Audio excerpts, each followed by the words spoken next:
राधे राधे। जय श्री कृष्ण। आज सठिल एकादशी की व्रत विधि और कथा सुनाएंगे।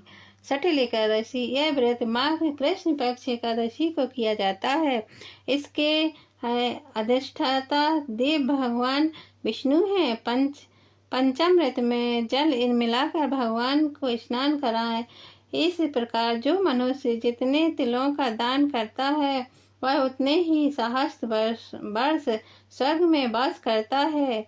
तिल मिश्रित पदार्थ को शम खाएं तथा ब्राह्मणों को खिला दें।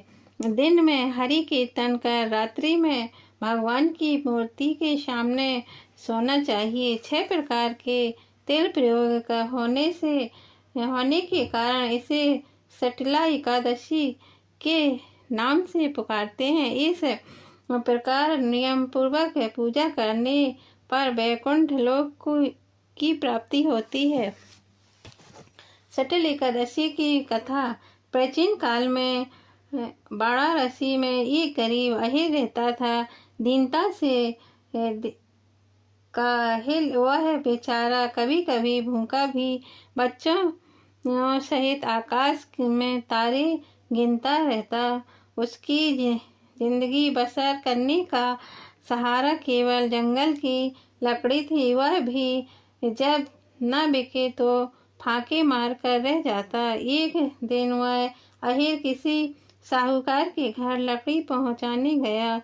वहां जाकर उसने देखा कि किसी उत्सव की तैयारी हो रही है। जानने की इच्छा हुई होने पर वह साहूकार से पूछ बैठा, साहूकार जी, यह किस चीज की तैयारी हो रही है? तब सेठ जी बोले, यहाँ सठिल एकादशी व्रत की तैयारी हो रही है। इससे घोर पाप, रोग, हत्या आदि भाव बंधनों से छुटकारा मिलता है तथा धन एवं पुत्र की प्राप्ति होती है। यह सुनकर अहीर घर जाकर उस दिन के पैसे का सामान खरीद लाया और एकादशी का विधिवत व्रत रखा। परिणाम स्वरूप वह कंगाल से धनवान हो गया और वाराणसी नगरी में एक विशिष्ट व्यक्ति के रूप में सम्मानित किए जाने लगे। सटिल एकादशी कथा संपन्न हुई। अब 12वां अध्याय सुनिए। यमदूत कहने लगा कि जो कोई प्रसंग वास में एकादशी के व्रत को करता है वह दुखों को प्राप्त नहीं होता। मास की दोनों एकादशी भगवान पद्मनाथ के दिन है।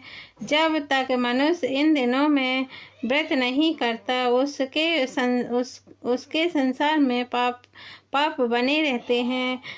हजारों अश्वमेध, सैकड़ों वाजपेयी यज्ञ एकादशी व्रत की 16वीं कला के बराबर भी नहीं है। एकादशी के दिन व्रत करने से 11 इंद्रियों से किए सब पाप नाश हो जाते हैं। गया, काशी, पुष्कर, कुरुक्षेत्र, यमुना, चंद्रभागा कोई भी एकादशी के तुल्य नहीं है। इन दिनों व्रत करके मनुष्य अनायास ही वैकुंठ लोक को प्राप्त होता है। एकादशी को व्रत और रात्रि में जागरण करने से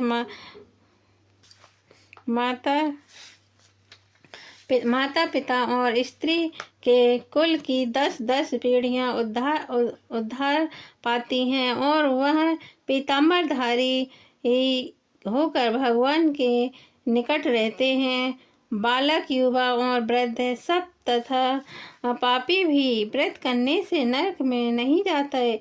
यमदूत कहता है कि हे वैश्य, मैं तुमसे नरक से बचने का धर्म कहता हूँ। मन, कर्म और वचन से प्राणी मात्र का द्रोह न करना, इंद्रियों को वश में रखना, दान देना, भगवान की सेवा करना, नियम पूर्वक वर्ण, श्रम, धर्म का पालन करना, इन कर्मों के करने से मनुष्य नरक से बचा रहता है। स्वर्ग प्राप्त करने की इच्छा से मनुष्य गरीब भी हो तो भी जूता, छाता, अन्न, धन, जल कुछ न कुछ दान देता रहता है।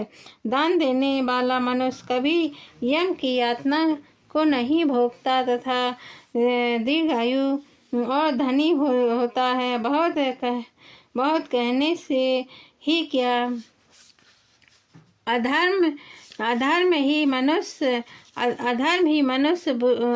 ही मनुष्य को बुरी गति को प्राप्त कराता है। मनुष्य सदैव धर्म के कार्यों से ही स्वर्ग प्राप्त कर सकता है। इसलिए बाल्यकाल से ही धर्म के कार्य को आरंभ कर देना चाहिए। 12वां अध्याय समाप्त हुआ। जय श्री कृष्ण। जय श्री कृष्ण। ओम नमो भगवते वासुदेवाय। ओम नमो भगवते वासुदेवाय। ओम नमो भगवते। हे सच्चिदानंद प्रभु हे ईसों के ईसा, करूं तुम्हारी आरती। जय जय जय जगदीशा। ओम जय जगदीश हरे स्वामी, जय जगदीश हरे। भक्ति जनों के संकट क्षण में दूर करे। ओम जय जगदीश हरे। जो ध्यावे फल पावे, दुख बिन से मन का। स्वामी दुख बिन से मन का। सुख संपत्ति घर आवे, काष्ठ मिटे तन का। ओम जय जगदीश हरे। माते पिता तुम मेरे, शरण गहूँ मैं किसकी। स्वामी शरण गहूँ मैं किसकी। तुम बिन और न दूजा, आश करूँ किसकी। ओम जय जगदीश हरे। तुम पूर्ण परमात्मा, तुम अंतर्यामी। स्वामी तुम अंतर्यामी। पार ब्रह्म परमेश्वर, तुम सबके स्वामी। स्वामी तुम सबके स्वामी। ओम जय जगदीश हरे। तुम करुणा के सागर, तुम पालन करता। स्वामी तुम पालन करता। मैं मूर्खी खलिका में, कृपा करो भरता। ओम जय जगदीश हरे। तुम हो एक अगोचर, सबके प्राणपति। स्वामी सबके प्राणपति। किस विध मिलो दयामय, मैं तुमसे घूमती। ओम जय जगदीश हरे। दीन बंद दुख हरिता, तुम ठाकुर मेरे। स्वामी तुम रक्षक मेरे। अपने हाथ उठाओ, शरण पड़ी मैं तेरे। ओम जय जगदीश हरे। विषय विकार मिटाओ, पाप हरो देवा। स्वामी पाप हरो देवा।